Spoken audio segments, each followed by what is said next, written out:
The season ended for the Rangers on Monday night as they fell to their Cross River rivals, the New Jersey Devils, in Game 7 of their first-round series. Now, some are calling the Rangers season a disappointment, and there are plenty of questions surrounding the Blueshirts this offseason. So let's discuss with the co-host of the Up in the Blue Seats podcast. That would be the one and only podfather, Jake Brown. Jake, how are you doing? On to the Knicks, I guess. On to baseball. A disappointing, colossal failure by the Rangers, and we move on to another sport and hope that another New York team doesn't fail us at the Garden. All right, well, you used the word failure there. I started out by saying disappointment, but that leads into our first question here. Now that the dust has settled a bit, it's been a little bit less than 24 hours, was this series, I think I know the answer to what you're going to say, as big of a failure as fans are making it out to be? The Rangers, they were underdogs heading into the series versus a team that finished third in the league. So is this truly a colossal failure?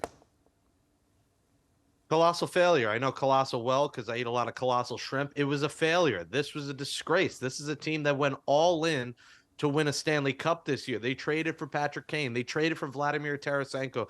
They traded again for another piece in Tyler Mott. What you did was form a team that was built to win this year. Those are rentals. We don't know if they're coming back. They were there for this year. And sure, the Devils finished better in the standings, but that doesn't mean anything because the Rangers only had 20 or so games with Kane, with Tarasenko, with the full team that they expected to win a cup in order. So the Devils, give them credit. They won this series. Schmid was not mid. He won the series. He was great.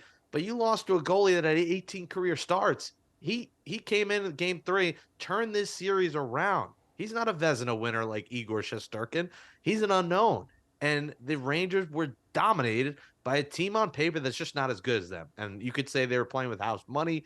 The Devils didn't have anything to worry about. All the pressure was on the Rangers, and that is the case. But I don't care how much pressure was on the Rangers. This is pathetic, and this is going to be a crossroads of an offseason for them, another one. And, last year they exceeded expectations. They came in with high expectations this year. Those expectations went higher at the trade deadline when they made those moves, and this team fell flat on their face. Absolutely dreadful. Absolutely dreadful, a colossal failure, crossroads of an offseason, which takes us to where we're going next. There's a lot of question marks about this club heading into the offseason. Should Gerard Gallant and Chris Drury stay? Should the Rangers try and sign Kane and Tarasenko? What are your thoughts here about what the Rangers should do next?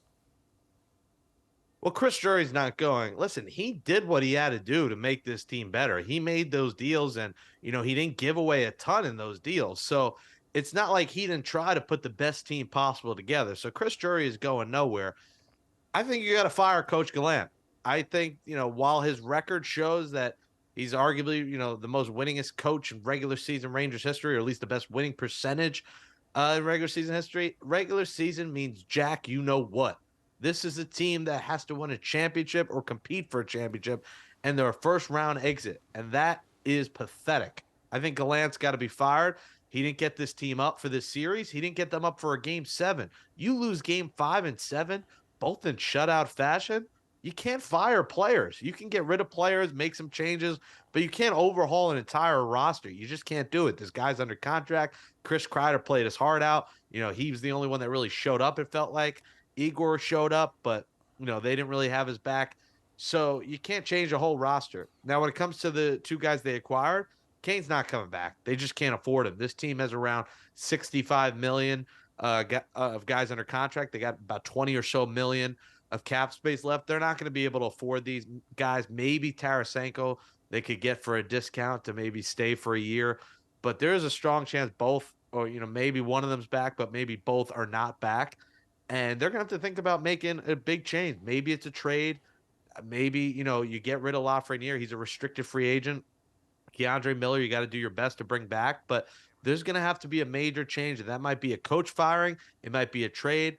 But something has got to give because you can't trot out the same damn team 3 straight years and hope that the third time is going to be the charm, because that does not look like the case for these Rangers. Doesn't look like the case for the Rangers, and all the Ranger fans out there can sense the disappointment in the voice of Jake Brown. You can see a lot of disappointment. He's calling this Rangers season a colossal failure. I will say, my producer, Chris DeLuca, he feels otherwise because he is a Devils fan, and he's very happy today, the opposite of you, Jake, right now.